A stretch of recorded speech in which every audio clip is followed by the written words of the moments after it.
کچھ اور چیزوں کے اندر انوالو تھا، اس لیے شاید یہ اس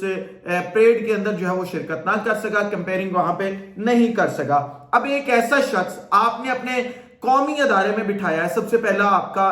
جو سوال بنتا ہے آپ سے وہ یہ ہے کہ احمد قریشی جو اسرائیل کو پرموٹ کرتا ہے، اسرائیل کے ساتھ تعلقات کو پریفر کرتا ہے، پاکستانی عوام کے اندر نیریٹو بیچنے کی کوشش کرتا ہے کہ آپ اسرائیل کو تسلیم کر لیں، اس کو اپنے پاکستان کے سب سے بڑے میڈیا چینل پہ کس طریقے سے بٹھا رہی ہے، جو کہ ریاست کا ایک ادارہ ہے، ریاستی میڈیا چینل ہے۔ آپ اس پاسپورٹ پہ تو لکھ رہے ہیں کہ جی یہ اسرائیل کے علاوہ تمام ممالک کے لیے کارآمد ہے، لیکن آپ ایسے شخص کو بٹھا رہے ہیں اپنی اسکرین پہ جو کہ اسی ملک کا چورن بیچتا ہے، اسی ملک کا منجن بیچتا ہے، پھر آپ اسے اپنی افواج پاکستان کی تقریبوں میں بھی بلا رہے ہیں، وہاں اسے کمپیئرنگ بھی کروا رہے ہیں، یہ تمام کام کر رہے ہیں اور فوج کے اس شخص کے ساتھ بہترین تعلقات ہیں۔ اب اگر ہم یہ سمجھیں کہ شاید ہمارا جو یہ سب سے بڑا ادارہ ہے جو نیوٹرلز ہیں انہوں نے اس کو بھیجا تو یہ کڑی بھی مل رہی ہے، کیونکہ بطور پاکستانی میرا حق ہے کہ میں اپنی فارن پالیسی کو ڈیفینڈ کروں، اپنی فارن پالیسی کے اوپر نظر رکھوں، میں اپنے معاملات کے اوپر نظر رکھوں، اور یہ حق مجھ سے کوئی چھین نہیں سکتا، چاہے یہ نیوٹرلز ہے یا امپورٹڈ حکومت ہے۔ یہ زیادہ سے زیادہ کر یہ سکتے ہیں کہ یہ ہمیں اٹھا سکتے ہیں ہماری آوازیں چپ کروانے کے لیے، لیکن یہ ان تمام فیکٹس کو ڈینائی نہیں کر سکتے۔ اگر ڈینائی کر سکتے ہیں تو آج DGISPR کریں ایک پریس کانفرنس، کہیں کہ احمد قریشی کا ان کے ساتھ کوئی تعلق نہیں ہے، اس ادارے کے ساتھ احمد قریشی کا کوئی تعلق نہیں ہے، یہ ادارہ اس کو پروموٹ نہیں کرتا، یہ ادارہ اس کو بیک نہیں کرتا، کر دے ڈینائی آ کے، ہم مان لیں گے بھائی ہم پاکستانی ہیں، آپ کی باتیں ماننے کے لیے تو بیٹھے ہیں۔ آپ نے جس دن امپورٹڈ حکومت لے کے آئے تھے، اگلے دن آپ نے پریس کانفرنس کی تھی، آپ نے کہا تھا کہ ہمارا سیاست سے کوئی تعلق نہیں، ہم نے تو تب بھی بات مان لی تھی۔ آپ نے کہا کہ جی روپیہ مستحکم ہو رہا ہے اور سٹاک مارکیٹ مضبوط ہو رہی ہے، ہم نے یہ بات بھی مان لی تھی۔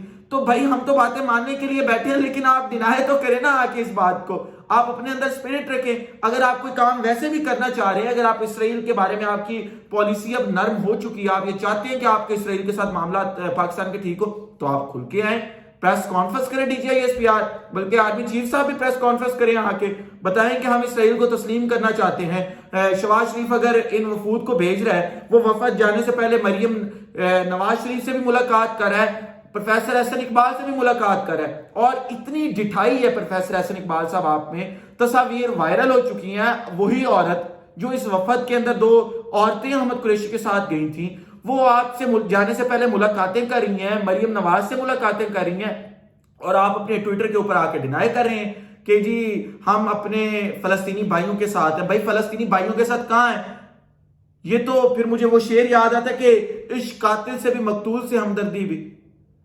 یہ تو آپ کر کیا رہے ہیں؟ آپ پاکستانی قوم کو کم از کم الیبوریٹ کریں، پاکستانی قوم کے سامنے یہ تمام چیزیں رکھیں، یہ فیکٹس رکھیں کہ آپ کرنا کیا چاہ رہے ہیں اور آپ کی سوچ کیا ہے۔ لیکن مجھے جو یہ لگتا ہے کہ عمران خان کو جب یہ کہا گیا کہ تم بھائی اسرائیل کے ساتھ معاملات طے کرو، تو تب عمران خان نے تو جواب دے دیا تھا، اسی لیے یہ امپورٹڈ حکومت ہمارے پر مسلط کی گئی۔ اور آپ سب سے مزے کی جو بات ہے وہ دیکھیں کہ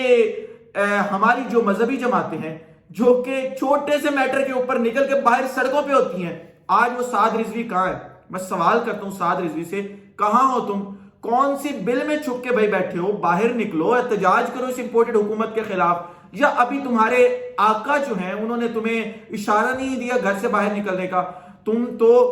پاکستان سر پہ اٹھا لیتے تھے اگر ایسی کوئی حرکت ہوتی تھی تو۔ تم نے عمران خان کے دور حکومت میں 2 دفعہ پاکستان کو آگ کے اندر جھونکا ہے، آج تم کہاں ہو؟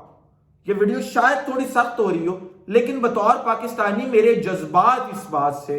اس پوری خبر سے جو ہے وہ ہرٹ ہوئے ہیں، میرے جذبات کو ٹھیس پہنچی ہے، میں اپنے جذبات پہ کنٹرول نہیں کر پا رہا، میں اس لیے یہ تمام باتیں آپ کے سامنے جو ہے وہ رکھ رہا ہوں۔ پر میں اس ویلاگ کے آخر پہ ایک بات کرنا چاہوں گا، اگر یہ امپورٹڈ حکومت اور ادارے یہ سمجھتے ہیں کہ یہ جتنے بھی یہ شب خون ہیں یہ رات کی تاریکیوں میں مار لیں گے، یہ اپنے کارندوں کو بھیج کے اس طرح کی حرکتیں کر کے اسرائیل کو تسلیم کر لیں گے، لیکن میں ایک بات بتا دوں،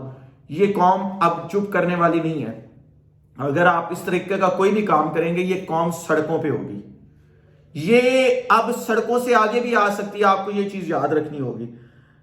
آپ اس ویلاگ کو جس سینس میں بھی لیں، آپ کسی بھی سینس میں لے کے جا سکتے ہیں، آپ کچھ بھی کر سکتے ہیں، آپ مضبوط ہیں، ہم مانتے ہیں ہم کمزور ہیں، سیویلینز تو ویسے بھی کچھ بھی نہیں ہوتے، اور ایسے سویلینز جو کہ حکومت میں نہیں ہیں وہ تو بالکل بھی کچھ نہیں ہوتے. تو آپ ان چیزوں کے اوپر تھوڑا غور کریں. وہ آخر پہ ایک شعر یاد آتا ہے کہ آپ اپنی اداؤں پہ ذرا غور کریں، اگر ہم عرض کریں گے تو شکایت ہوگی. اس ولاگ سے اتنا ہی. اگلے ولاگ میں دوبارہ ملاقات ہوگی اگر زندگی رہی اور ہم ادھر ہی رہے تو. مجھے اجازت دیجیے. اللہ حافظ ناصر. اپنا خیال رکھیے گا، اپنے ارد گرد کے لوگوں کا خیال رکھیے گا، وطن عزیز پاکستان کا خیال رکھیے گا. پاکستان زندہ باد.